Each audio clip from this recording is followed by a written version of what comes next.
오늘은 부활절 이후 성도는 무엇으로 사는가? 믿음으로 살아갑니다 라는 제목으로 말씀 전하겠습니다. 오늘부터 부활절 이후의 성도의 삶에 대해서 몇 차례에 걸쳐서 말씀을 나누려고 합니다. 왜냐하면 이 부활절이라는 것이 기독교에서는 사실 가장 중요한 절기이고 또 가장 중요한 주제임에도 불구하고 부활주일이 지나가면 또 한 해 동안 잊혀지는 것 같은 그런 좀 느낌을 받습니다.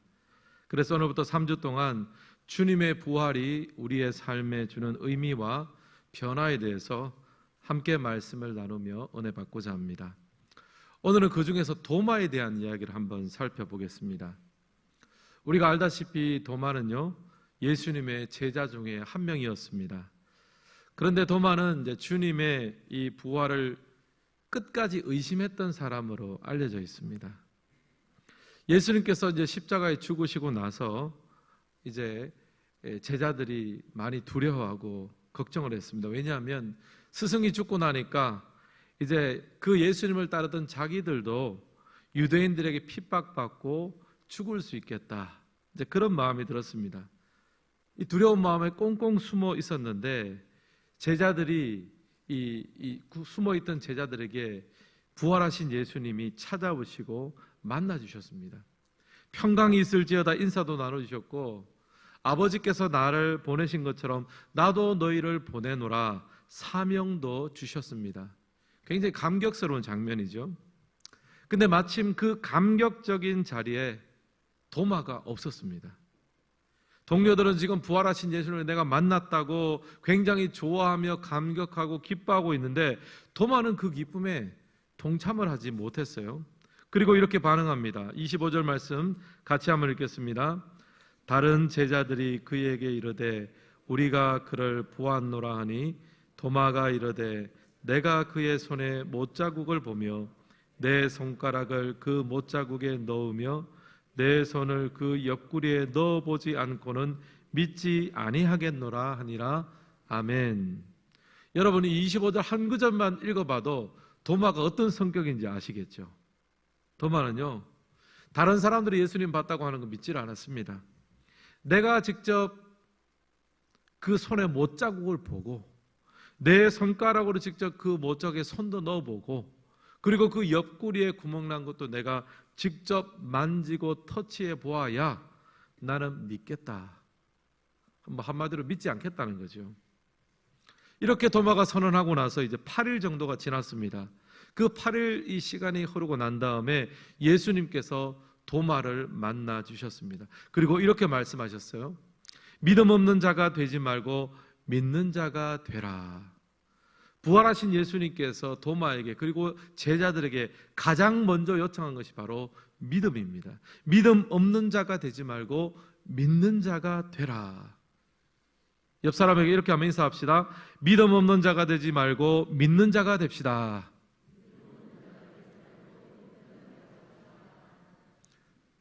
부활하신 예수님이 제자들에게 특별히 도마에게 이것을 가장 먼저 요청했습니다. 믿는 자가 되어라. 믿음을 가져라. 근데 도마는요, 이 믿음에 대해서는 제자들 중에 제일 꼴찌였습니다. 자기가 알 수 있고 자기가 확신할 수 있는 방식으로만 예수님을 내가 만나야 나는 믿겠습니다. 그렇게 선언을 했어요. 오늘 예배드리는 모든 성도님들 가운데 믿음의 회복이 있기를 간절히 소망합니다. 도마처럼 내 눈으로 보고 내 손으로 만질 때만 믿는 것이 아니라 하나님의 일하심 앞에 온전한 믿음으로 반응하는 그런 성도님 되시기를 주님의 이름으로 축복합니다. 이런 맥락에서 오늘 말씀을 보면서 믿음의 회복을 위해서 필요한 것을 세 가지로 한번 정리를 해보았습니다. 첫 번째 믿음을 회복하기 위해 필요한 것은요, 우리의 고정관념을 넘어서야 합니다. 1번 함께 읽겠습니다. 고정관념을 넘어서야 합니다. 25절 말씀을 다시 한번 같이 읽겠습니다. 다른 제자들이 그에게 이르되 우리가 그를 보았노라 하니 도마가 이르되 내가 그의 손에 못자국을 보며 내 손가락을 그 못자국에 넣으며 내 손을 그 옆구리에 넣어보지 않고는 믿지 아니하겠노라 하니라. 아멘. 여기 보면 도마는 자기가 직접 예수님을 봐야 되겠다는 거예요. 그리고 직접 만져보아야 부활하신 것을 믿겠다라고 했습니다. 다른 제자들이 증언하는 것을 믿지를 않았습니다. 정리해서 말하면 자기의 시각과 촉각으로 확인되어야만 예수님의 부활을 믿겠다라고 이야기를 했어요. 제가 이 도마를 이제 묵상하면서 구약 인물 중에 한 사람이 떠올랐습니다. 기드온이라는 사람이 떠올랐어요. 여러분, 기드온은 사사시대에 하나님께서 세우신 사사잖아요. 기드온이 살고 있을 당시에 이제 이스라엘 백성들이 미디안에 의해서 아주 고통을 받고 있었습니다. 그래서 하나님께서 기드온을 사사로 부르시고 미디안의 군대로부터 이스라엘을 구원해 줄 것을 약속해 주셨습니다. 기드온 입장에서는 이스라엘의 그 2만 2천 명의 군대를 이끌고 미디안의 13만 5천 명 군대를 상대를 해야 되는 거예요. 아무리 하나님이 이전에 내가 너와 함께 하겠고 반드시 승리하게 해주겠다 약속을 해주시긴 했는데 막상 이제 2만 2천 대 13만 5천으로 싸우려고 하니까 걱정이 되는 거예요. 완전히 깨질 것 같고 도저히 믿음이 생기지 않습니다. 그래서 기드온이 하나님한테 요청한 것이 있어요. 사사기 6장 37절입니다. 우리 같이 한번 읽겠습니다. 보소서, 내가 양털 한 뭉치를 타작 마당에 두리니 만일 이슬이 양털에만 있고 주변 땅은 마르면 주께서 이미 말씀하신 같이 내 손으로 이스라엘을 구원하실 줄을 내가 알겠나이다 하였더니 아멘. 지금 기드온이 하나님께 요청하는 건 뭡니까? 지금 나한테 있는 이 양털 한 뭉치를 바깥 마당에 내놓을 테니까 내일 아침이 되면 이제 이슬이 내리잖아요. 이슬이 내릴 때 이 양털 뭉치에만 이슬이 내려서 촉촉하고 마당에 다른 것은 바싹 마른 채로 있었으면 좋겠습니다. 그것을 내가 보면 하나님께서 나와 함께 하시고 승리 있게 하신다는 사인으로 알겠습니다. 첫날 하나님께서 그렇게 응답해 주셨습니다. 그 다음 날 되니까 또 그래요. 하나님 이번에는 두 번째 조건인데 또 양털 뭉치를 하나 내놓을 테니까 이번에는 이 양털 뭉치는 바싹 말라 있고 마당의 다른 땅은 다 촉촉하게 젖어 있기를 원합니다. 그렇게 하나님한테 또 요청을 했습니다. 하나님이 기드온의 약함을 아시고 그것을 다 응답해 주셨습니다. 여러분, 기드온은요 하나님의 응답의 말씀, 주께서 이미 말씀하신 것 같이 하나님이 이미 말씀도 했습니다. 그런데 하나님의 말씀보다 무엇을 더 소중히 여겼습니까? 내 손 안에 이 양털 뭉치 속에 있는 물기에 있고 없고의 여부를 더 소중히 여긴 거예요. 하나님하고 그렇게 소통을 한 거예요. 얼마나 좁습니까? 얼마나 편협하게 하나님과 함께 소통을 하는 겁니까? 여러분, 우리 신앙도 마찬가지입니다. 당장 우리 눈에 보이고 만져지고 당장 누릴 수 있을 때요 우리는 안심하는 경향이 있어요. 하나님의 일하심의 기준이 내 손에 만져지고 내 눈에 보여질 때만 우리는 안심합니다. 기드온에게 있어서 그 기준은 양털 한 뭉치였고요, 도마에게 있어서 그 기준은 자신의 시각과 촉각이었습니다. 근데 이것이 결국 도마 신앙을 가로막는 방해물이 되었고 한계가 되었고 도마가 넘지 못하는 고정관념이 되어버렸어요. 우리가 살아가는 시대는 지금 이성과 합리성의 시대입니다. 무엇이든지 검증할 수 있는 것만 과학의 대상이 됩니다. 볼 수 있고 검증할 수 있는 것들만 진리다라고 말하는 사람들도 있습니다. 하지만 사실 과학조차도 이 세상에 질서가 있다는 믿음이 없으면, 그 전제가 없으면 시작할 수가 없습니다. 보는 것을 믿는 것이 아니라 믿는 것을 보게 됩니다. 만약 여러분 우리가 보는 것을 통해서 믿는다고 생각하면요, 제 생각에는 구약 성경 중에서 가장 믿음이 좋은 사람은 애굽의 바로왕이 되어야 돼요. 왠지 아십니까? 애굽의 바로왕만큼 하나님의 그 심판의 역사, 하나님의 그 살아계심의 역사를 가장 가까이에서 목도한 사람은 없어요. 이스라엘 백성들은 그 심판을 직접 보지는 않았습니다. 직접 경험하지는 않았습니다. 어느 정도 뒷걸음에서 봤고요, 경험했고요. 애굽의 바로왕은요 하나님의 그 10가지 재앙과 하나님의 일하심을 가장 가까이서 보고 경험했습니다. 누구보다 생생하게 목격했습니다. 근데 본다고 믿습니까? 아니죠. 경험한다고 믿습니까? 아닙니다. 믿음은요, 하나님께서 은혜로 주시는 거예요. 내가 깨닫고 알고 경험한 것, 그것 자체가 우리에게 믿음을 주시는 것이 아니라 하나님이 우리를 은혜로 믿음을 주셔야 우리의 경험하고 깨닫고 또 지식과 모든 것이 합쳐져서 하나님을 향한 온전한 신앙, 온전한 믿음이 되는 줄을 믿습니다. 이미 우리가 가지고 있는 고정관념을 넘어서기가 어렵습니다. 내가 혼자 깨닫고 내가 혼자 보고 내가 혼자 경험한 것을 가지고 믿음으로 나아가게 된다? 어렵다는 거예요. 새장에 갇혔던 새는 풀어놓아도 잘 날아갈지를 모른대요. 왜냐하면 고정관념에 묶여있기 때문입니다. 나는 날 수 없어, 내가 움직이는 반경은 여기밖에 없다라고 생각하기 때문에 생각의 전환, 발상의 전환을 못한다는 거예요. 여러분, 그런데 예수님께서 우리에게 주신 말씀이 있습니다. 자신을 따르는 제자들에게 이렇게 말씀하셨습니다. 누구든지 나를 따르려거든 자기를 부인하고 나를 따르라. 여러분, 신앙생활이라는 것은요, 또 믿음 생활이라는 것은요, 우리의 고정관념을 벗어나는 것입니다.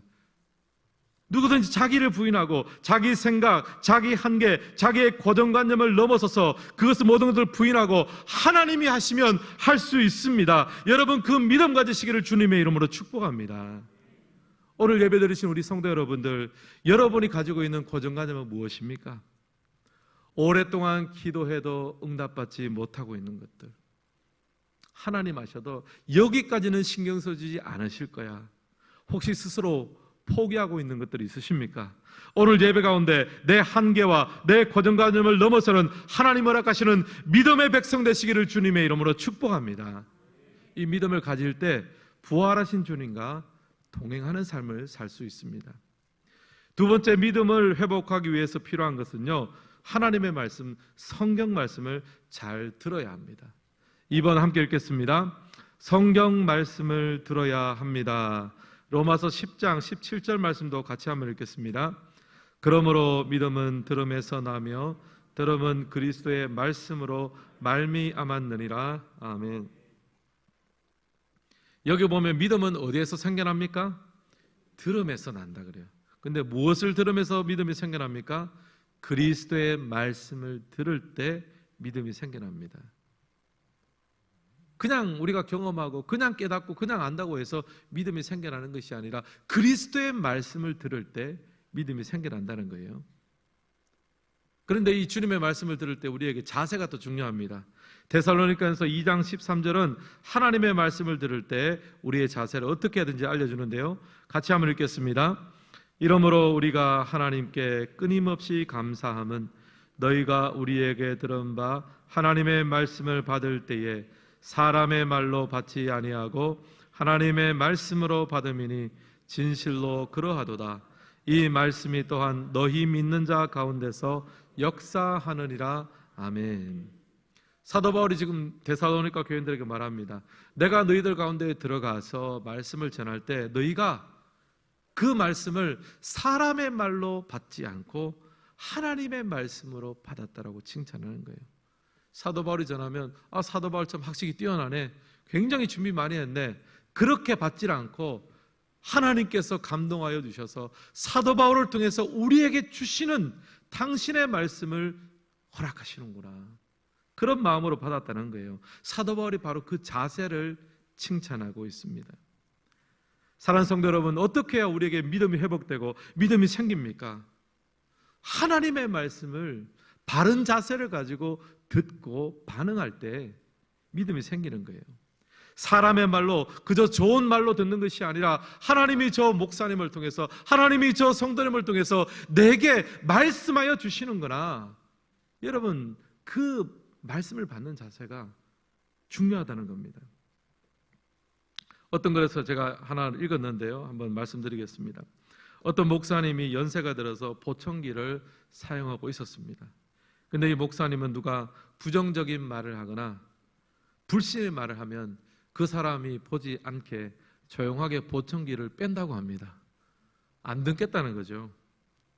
대신에 말씀 듣거나 또 좋은 이야기를 들을 때는 보청기를 끼고 쫑긋 귀를 세운다고 합니다. 무엇을 듣느냐가 중요하잖아요. 성도는요, 하나님의 말씀을 들어야 살 수 있습니다. 또 제가 종종 이제 신방을 하면서 종종 깜짝 놀랄 때가 있습니다. 목사가 성도의 집을 방문하면 그 성도님이 기본적으로 굉장히 반겨주십니다. 근데 제가 깜짝 놀라는 집은 어떤 집이냐면은 목사가 갔을 때, 야, 오늘 하나님이 오신 것 같다. 과장된 표현이기도 하지만 그 말은 뭐냐면요, 굉장히 그 말씀을 하실 때 그 성도님 벌써 은혜 받을 준비가 되어 있다는 거예요. 제가 아무리 짧은 말씀을 전한다고 해도 그 짧은 말씀 속에 이미 하나님의 말씀을 캐내서 은혜 받을 준비가 다 되어 있다는 거예요. 말씀을 들을 때는 자세가 중요하거든요. 모세는 자신의 후계자인 여호수아에게 말씀을 어떻게 대할 것이냐 자세를 가르친 적이 있습니다. 여호수아 1장 8절 말씀 같이 한번 읽겠습니다. 이 율법책을 내 입에서 떠나게 말게 하며 주야로 그것을 묵상하여 그 안에 기록된 대로 다 지켜 행하라. 그리하면 내 길이 평탄하게 될 것이며 내가 형통하리라. 아멘. 본문 그대로 한번 띄워놔 주십시오. 여기 보면 내 입에서 떠나지 말게 하라라고 합니다. 이것은 이제 읽고 계속 읽고 마음송처럼 그렇게 하라는 거죠. 그 다음은요, 주야로 묵상하라라고 합니다. 이게 무슨 뜻이냐면은 들었던 말씀이 어떤 뜻인가 하면서 한번 그 뜻을 기려보라는 게 묵상입니다. 이게 두 번째 단계고요. 마지막 세 번째는요, 다 지켜 행하라. 여러분, 하나님의 말씀은요, 그냥 듣고 지나가면 안 됩니다. 그냥 또 고개만 끄덕이면서 아, 이게 주님의 뜻이구나, 감동받았습니다, 그렇게 끝나는 것도 아니에요. 하나님의 말씀은요, 듣고 깨달았으면 다 지켜 행하는 데까지 나아가야 그 말씀을 제대로 들은 거예요. 제가 이렇게 한번 설명을 해드리겠습니다. 제가 이제 담임 목사로서 우리 부목사님들에게 이야기를 합니다. 이제 그 이야기를 할 때 제가 어떤 부분을 설명을 할 때가 있죠. 이런 계획들을 한번 잘 준비를 해서 한번 계획서를 한번 만들어 주세요. 제가 이제 그렇게 할 때가 있습니다. 화면 이제 돌려주세요. 이제 그럴 때 이제 그 말을 제가 이제 이야기를 했던 그 부목사님이 이제 제 이야기를 잘 집중해서 듣습니다. 근데 잘 듣고 나서 내가 언제까지 그 일을 좀 준비해서 저한테 한번 계획서를 주세요라고 했는데, 잘 듣고 나서 이제 그날이 됐어요. 그날이 됐는데 그 계획서 한번 달라고 하니까 목사님, 제가 그때 너무너무 잘 들었는데 깜빡 잊고 내가 그냥 아무것도 못했습니다. 그러면 그게 제 말 잘 들은 겁니까? 하나도 안 들은 거죠. 또 두 번째로 어떤 계획을 이제 한번 가져오라 그랬어요. 근데 이제 목사님이, 우리 교회 목사님은 다 잘하고 있습니다, 오해하지 마시고, 제가 이야기할 때 제 말을 너무 잘 들은 거예요. 너무 잘 이해하고, 아, 우리 목사님이 이런 것을 원하시는구나, 깊이 공감하고 막 눈물도 흘리고 그렇게 했습니다. 그런데 이제 막상 그날이 됐는데 제가 그럼 계획서 한번 가져와 보세요 그러니까, 아, 목사님, 제가 너무 이해도 잘하고 너무 깊이 공감을 했는데 깜빡 잊고 하나도 못했습니다. 제 말 잘 들은 겁니까? 하나도 안 들은 거죠. 제 말을 잘 들었다는 기준은 뭐냐면 지켜 행하는 거예요. 계획서가 얼마나 좋은 거냐, 완성도가 있냐, 이걸 떠나서 제가 이야기한 것을 지켜 행하는 것이 중요하잖아요. 한 교회 담임 목사의 말도 이렇게 잘 들어야 된다면, 여러분, 하물며 하나님의 말씀은 어떻겠습니까? 하나님은 만홀히 여김을 받지 않으십니다. 하나님이 말씀하신 것을 그냥 듣기만 하는 것이 아니라, 고개만 끄덕이고 공감만 하는 것이 아니라 다 지켜 행하는 우리 성도님 되시기를 주님의 이름으로 축복합니다. 여러분, 성경 읽기 할 때, 말씀 들을 때 몇 단계까지 나아가십니까? 잘 듣는 게 1단계, 고개 끄덕이며 공감하는 거 2단계, 다 지켜 행하는 거 3단계. 여러분, 하나님이 우리에게 다 지켜 행하는 것만 원하시겠습니까? 그 자세를 가지고, 그 마음을 가지고 지키고 순종하는 신용이라도 하는 것, 여러분, 그것이 중요한 거죠. 그러나 여러분, 하나님 말씀 지키는 게 쉽지는 않잖아요. 그래서 여러분, 교회 공동체를 하나님께서 우리에게 허락하셨어요. 그래서 우리가 다락방으로도 함께 모여서 격려하며 성경을 읽을 뿐 아니라 함께 지킬 수 있도록 서로 위로하고 격려하는 거예요. 또 그래서 우리 70세 이상 어르신들은 행복한 모임을 통해서 주중에 함께 예배를 드리고 함께 격려하며 축복하며 말씀의 공동체로 새로워져 갑니다. 뿐만 아니라 또 교회에서는 또 수요 예배, 새벽 기도회, 또 각종 신앙 강좌 봉사를 통해서 우리가 혼자 말씀 앞에 순종하기 어려운 부분들을 함께 하면서 돕고 격려하며 믿음의 길을 갈 수 있는 거예요. 오늘 예배드린 우리 모든 성도님들 가운데 우리의 믿음을 회복하기 위하여 하나님의 말씀 앞에 온전한 순종함으로 나아가시기를 주님의 이름으로 축복합니다. 마지막 세 번째로 믿음을 회복하기 위해 필요한 것은요, 우리의 신앙 고백을 선포하며 살아야 합니다. 3번 같이 한번 읽겠습니다. 신앙 고백을 선포해야 합니다. 앞서 믿음의 회복을 위해서 필요한 것을 두 가지로 말씀드렸습니다. 첫째는 자기의 고정관념을 넘어서야 됩니다. 도마는 보고 만지는 것에 집착했습니다. 기도는 양털 한 뭉치 속에 물기가 있느냐 없느냐에 집착을 했어요. 여러분, 하나님의 살아계신 하나님의 일하심을 어떻게 그런 촉감에다가 내 눈에 당장 보이고 내게 느껴지는 바로 그것에다가 하나님의 일하심을 가둬놓으면 안 되는 거잖아요. 그런 믿음이 생길 수가 없습니다. 그 고정관념이 깨어질 때 믿음이 회복되고 성장하는 거예요. 둘째로는 성경 말씀을 잘 들어야 됩니다. 믿음은 들으면서 생기는 거거든요. 근데 여러분, 듣는 것을 그냥 잘 듣는 거, 또 공감하고 고개를 끄덕이는 것으로만 생각하지 마십시오. 사람의 말도요, 지켜 행할 때 진짜 들었다고 하는 거예요.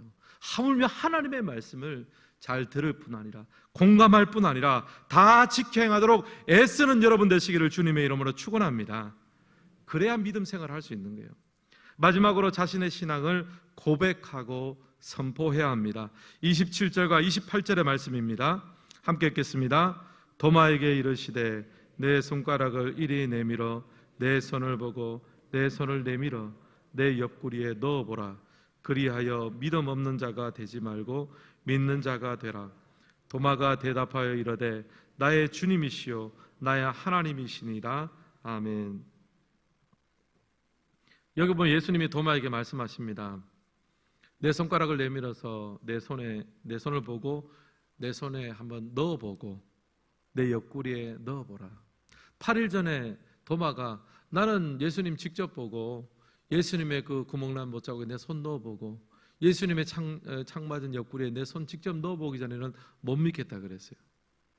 예수님이 그걸 딱 기억해놨다가 8일에 오셔가지고 그 얘기 하는 거예요. 도마야, 나를 직접 보고 내 손에 창자국 한번 만져보고 내 옆구리에 내 손 넣어봐라.